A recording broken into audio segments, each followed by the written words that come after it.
Hello everyone, আমি দেবজ্যোতি। আর আজকের এই ভিডিওটিতে আমরা জেনে নেব সম্প্রতি ভারত সরকার কেন এয়ারটেল জিওর মতো সংস্থাগুলিকে আন্ডার সি কেবলের উপর একটা রিস্ক অ্যাডভাইজারি জারি করেছে। মূলত এই ভিডিওটি তিনটে পার্টে আমরা দেখে নেব। প্রথম পার্টে ব্যাকগ্রাউন্ড, কেন গভর্নমেন্ট এই অ্যাডভাইজারিটা জারি করেছে। 2 নম্বর, কেন এই অ্যাডভাইজারিটা এতটাই গুরুত্বপূর্ণ। এবং 3 নম্বরে থাকবে এর কী প্রভাব আমাদের দৈনন্দিন জীবনে এবং ভারতীয় অর্থনীতিতে পড়তে চলেছে। আসুন প্রথমেই ব্যাকগ্রাউন্ড সম্বন্ধে জানা যাক। ইরানের এই যুদ্ধটি এখন আর গোলা বারুদ মিসাইলের মধ্যে সীমাবদ্ধ নেই। এটি এখন একটা নতুন এসকালেশন পর্যায়ে চলে গেছে, যেখানে আমেরিকার সিলিকন ভ্যালির সব বড় বড় যেই টেক কোম্পানিগুলো রয়েছে সেগুলো এখানে ইনভলভ হয়ে রয়েছে। তারা আর্টিফিশিয়াল ইন্টেলিজেন্স এআই ইউজ করে ইরানের নেতাদের খুঁজে বের করে প্রিসিশন স্ট্রাইক করা, এইসব জিনিসগুলো সব এআই দিয়ে করেছে। এবং এর ফলে 1 এপ্রিল ইরান যেই ইউএসের যে টেক কোম্পানিগুলো রয়েছে তাদেরকে লেজিটিমেট টার্গেট বা বৈধ লক্ষ্যবস্তু হিসেবে তারা ডিক্লেয়ার করেছে। এবং এই লিস্টে টোটাল 18টা কোম্পানি রয়েছে। এর মধ্যে গুগল, মেটা, ইন্টেল, বোয়িং, টেসলা এর মতো, এনভিডিয়ার মতো চিপ কোম্পানিও রয়েছে। কিন্তু তারা কেন এটা করেছে? তার মেন কারণ হচ্ছে যে যুদ্ধ এখন একটা কোনো টেরিটরির মধ্যে সীমাবদ্ধ নেই। এটা এখন একটা ব্যাপক একটা আকার ধারণ করেছে, এবং যেখানে এই কোম্পানিগুলো, টেক কোম্পানি, ব্যাংকিং, এভিয়েশন, এই সেক্টরগুলো ঢুকে পড়েছে।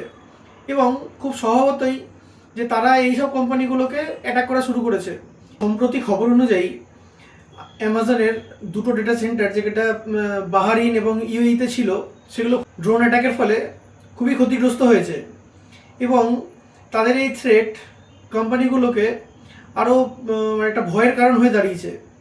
প্রথমে আমরা একটু বুঝে নিতে হবে যে ডেটা সেন্টার মানে কি। ডেটা সেন্টার মানে হচ্ছে যে একটা দেশের বা বিভিন্ন জায়গার একটা নার্ভাস সিস্টেম, যেটা একটা যদি একটা ইকোনমির নার্ভাস সিস্টেম ধরা হয়, তাহলে এটা একটা ব্রেন হিসেবে ইউজ হয়। এআই, আর্টিফিশিয়াল ইন্টেলিজেন্স, যেটা হচ্ছে ব্রেন হিসেবে ইউজ হয়।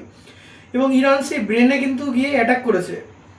এবং এই ব্রেন, আজকে এরা ব্রেনে অ্যাটাক করেছে, কালকে যে এরা নার্ভকে অ্যাটাক করবে না তার কিন্তু কোনো মানে নেই। আর এই নার্ভটাই হলো, সেটা হচ্ছে আন্ডার সিতে যে কেবল রয়েছে ইন্টারনেট কানেকশনের জন্য। এক দেশের সাথে আরেক দেশের যেই কানেকশন হয় ইন্টারনেটে, এত স্পিডে যে 4G, 5G, আরও কত নতুন নতুন টেকনোলজি আসছে, ডেটা স্পিড, এটা হচ্ছে সব আন্ডার সি দিয়ে এই কেবলটা রয়েছে, যেটাকে সাবমেরিন সিও বলা হয়।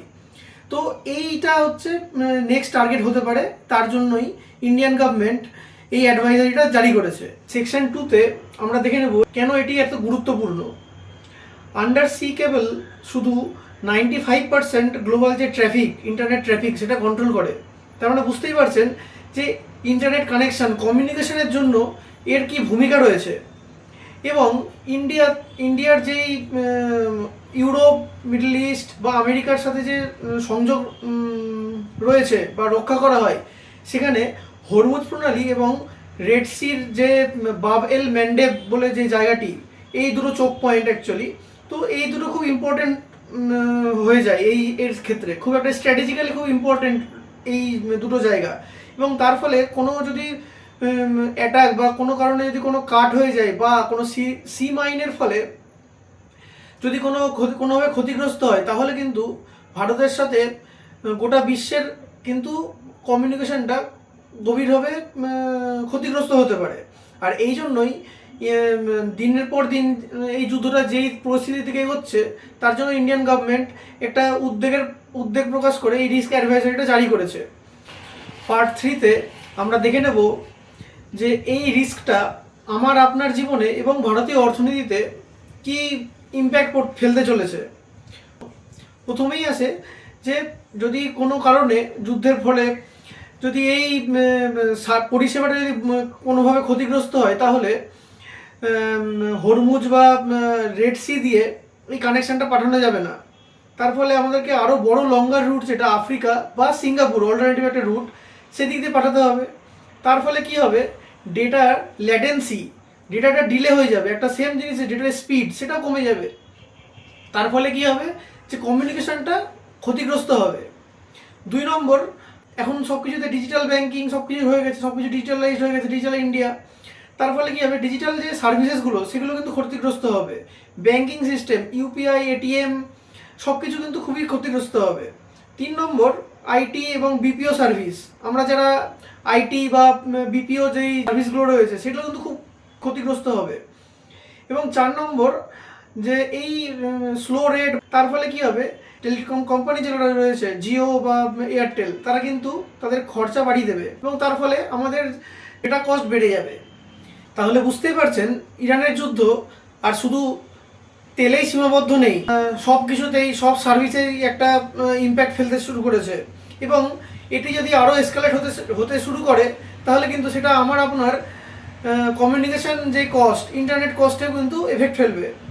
তবে সূত্র বলছে যে ইমিডিয়েট ব্ল্যাকআউট বা এই ডিসরাপশন হওয়ার চান্স অনেক কম, কারণ ব্যাক এন্ডে অনেক প্রসিডিওর রয়েছে এবং গভর্নমেন্ট এর জন্য প্রতিটা পদক্ষেপ দেখছে কীভাবে কী ম্যানেজ করা যায়।